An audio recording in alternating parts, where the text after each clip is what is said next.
Hello everyone and welcome back to another Expert Python tutorial. So in today's video, we're going to be talking about generators. Now generators are a pretty straightforward and actually very useful expert level feature in Python, and chances are you've probably seen them before.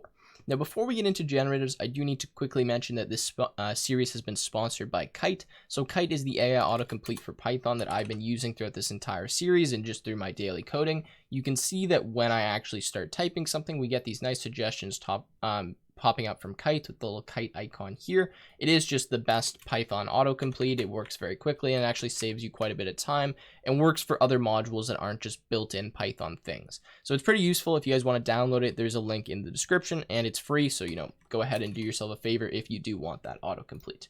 Okay.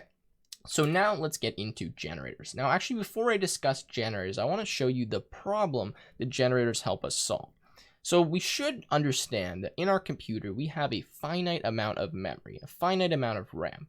And when we run a computer program, our program is loaded into that memory. And when we're storing things, manipulating variables, lists, all of that, that's all stored in our computer's memory. That's because that is the fastest way for us to retrieve and write data while we're in a program. We could put some things on a hard drive, but that's pretty slow and it really depends on what we're doing, but most of the time we're working in RAM. And what that means is that we are limited to the amount of RAM that is in our physical computer when we're writing a computer program. And in fact, most of us will never even see the error that I'm about to show you, but it is possible to actually fill up all of RAM, right? To use all of RAM, to have nothing left. And in fact, that's what I'm going to try to do right now. So if we look at the example on the screen, and I've just started running the code, you're going to see this takes a second to run. What I'm trying to do is generate the sequence of all of the squares from the number 0 up until I want to say this is like 100 million or 10 million or some number like that, right?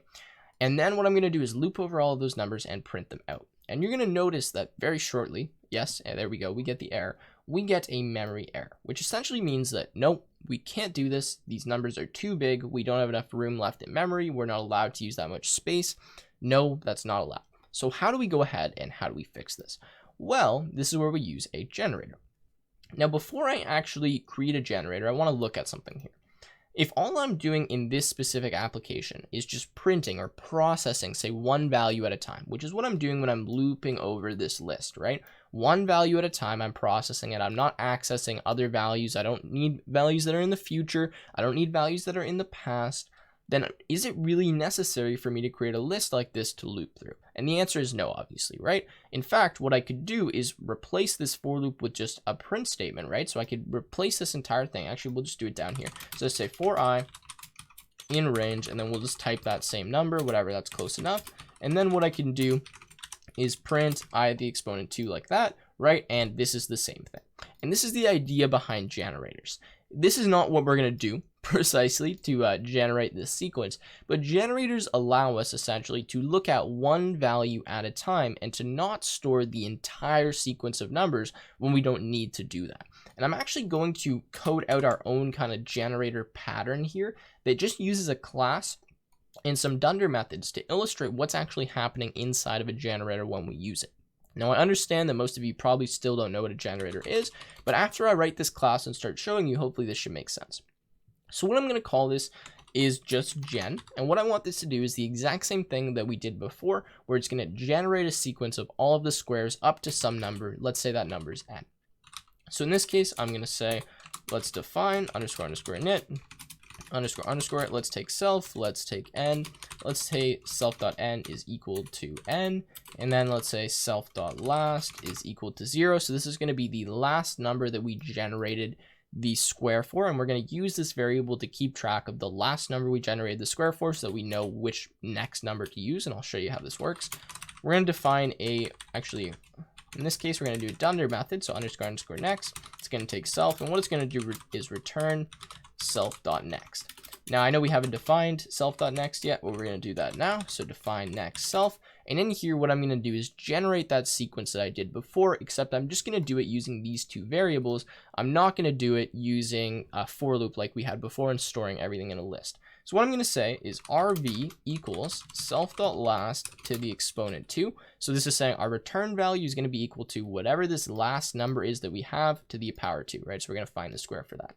Then I'm going to say self.last plus equals 1. We're going to say if self.last, and in this case equals self.n plus 1. Actually, what I need to do is, sorry, put this at the beginning of my loop. So if self.last here equals self.n, then what we're going to do is say raise stop iteration. Stop iteration is just an error that we can raise that essentially tells us, hey, no, we can't go any further. And then what we're going to do is return this RV. Okay, so now I'm going to show you how we can use this.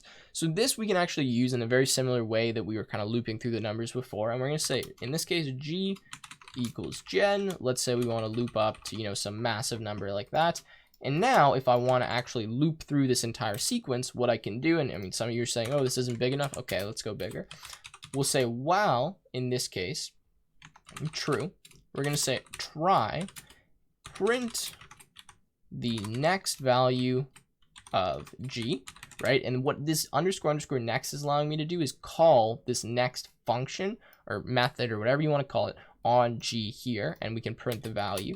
And then I'm going to say except stop iteration, and then we're simply going to break this loop like that, and we should actually be good with that. Okay, so what this is going to do now is loop, and I'm just going to make this number smaller just so we can see that it does actually just go up to 100, but I promise you this does work with an infinite sequence, and we'll watch and we can see that this works just like we would have before, and we can generate all of the squares for these numbers. Now I can make this number absolutely massive. I can make it, you know, that super long number, and this will be totally fine.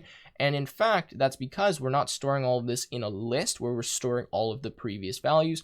All we're keeping track of is kind of the internal state of the next number we need to generate. And this is the idea behind a generator, is that we don't need to store every single value. What we can do is just store, you know, almost the last value that we generated, and then using that we can generate the next one, right? Or we can figure out the next number to generate. And obviously this kind of pattern, like you can write this if you want, but what Python has done for us is kind of come up with a pattern that makes this a little bit easier, called the generator pattern. So what I'm going to do now is pretty much take this class and I'm going to convert it to a generator, and I'm going to show you how this works. So I'm going to say define gen, and here this will just take the value n. And what I'm going to say in here, say for I in range, and in this case we'll say n. Then we're going to say yield I to the exponent 2. Now I know this seems weird, but essentially the way that this works is we, instead of using this crazy pattern that we had before, we're going to use the yield keyword. Now what the yield keyword does is as soon as we hit this, it returns this value to wherever this was called from or wherever we were looping through, and then it pauses this function. So rather than stopping the execution of this function, which is what a regular function would do when we hit the return keyword, it just pauses it, which means we actually keep track of what I was, so we still know what that number is, we still know, you know, what n is, we still have all of the internal information of this function stored in memory, we haven't gotten rid of that, but we're just pausing when we hit this yield keyword. That's what that means. So think of yield as like a pause, whereas, for example, return would be a stop of execution. So we can use this generator by doing something like this. G equals gen, give it some number like this, and then what we can do is say for I in G, and then what we can do is simply print out I. Now this is going to work the exact same as all of the other examples I've showed you before, and you can see that indeed it is working, and we could run this, you know, infinitely, and we're not actually going to ever run into a problem. And in fact, I probably should have made this number a little bit smaller because I feel like this is going to run for a long time, but anyways, that can go down there. So this is the point of a generator, and I know some of you are still confused, but the way you have to think about it is we create this generator by creating this function gen with what do you call it, you know, 100,000 or whatever it is, whatever this number is, 1 million. And then what we can actually do is loop through this. And what happens when we loop through this is it runs this for loop up until it sees this yield keyword. So it sees this yield keyword I to squared, right? And then as soon as it sees that, what it does is it pauses the function and says, okay, we don't need to run this anymore. And then it waits until it's called again. So until we loop through it again with this for loop, the next method on it is called, and then it returns to us the next yield. And because it's pausing rather than stopping execution, this is totally fine. And in fact, we can actually look at how much memory this function is using versus if we were to do the same thing, say with a list. And we'll do that in a second, but I want to show you that to use this generator, I don't have to just loop through it with a for loop. I can use that next method that I showed you before. And if I do next G and I run this, you can see we get 0 because obviously the first answer is 0. And if we do this a few times, we get 0, 1, 4, 9. So this is how this works. When we call the next method or the next function on our generator, we get the next value. So essentially up until it hits the next yield keyword. And in fact, we actually can use more than one yield keyword in our gen if we want. And I could say yield 1, and we could do as many yields as we want. So let's do this. And then let's actually show what happens when we go past how many yield keywords we have. So if we look at this here, we can see we get 10, 100, 1,000, 10,000, and then we actually end up getting an error. And there was a 1 up here, just so you can see. And that error is actually a stop iteration error right here because we don't have any more keywords yield inside this generator, so there's nothing more to return. So this works the exact same way that I showed you with that class that I did before, where it keeps track of the internal state. It knows what line it was on when it paused, and then it goes to the next one until it hits the next yield keyword, and that's when it pauses again. And that's how a generator works. And they're pretty useful. There's some other things that we can do with them. And in fact, I'll show you comparing the size of, say, a generator like the one we just created versus actually generating an entire list. So you can see in memory how much this is actually using. So if we want to generate the sequence, right, we know this generator works, we can use that now. So let's run that. And what I'm going to do now is import sys. I'm going to actually make that list that I did before. So we're going to say x equals, and in this case, we'll say I to the exponent 2 for I in range. And we'll just do, let's say, 10,000 like that, and we'll replace 10,000 here.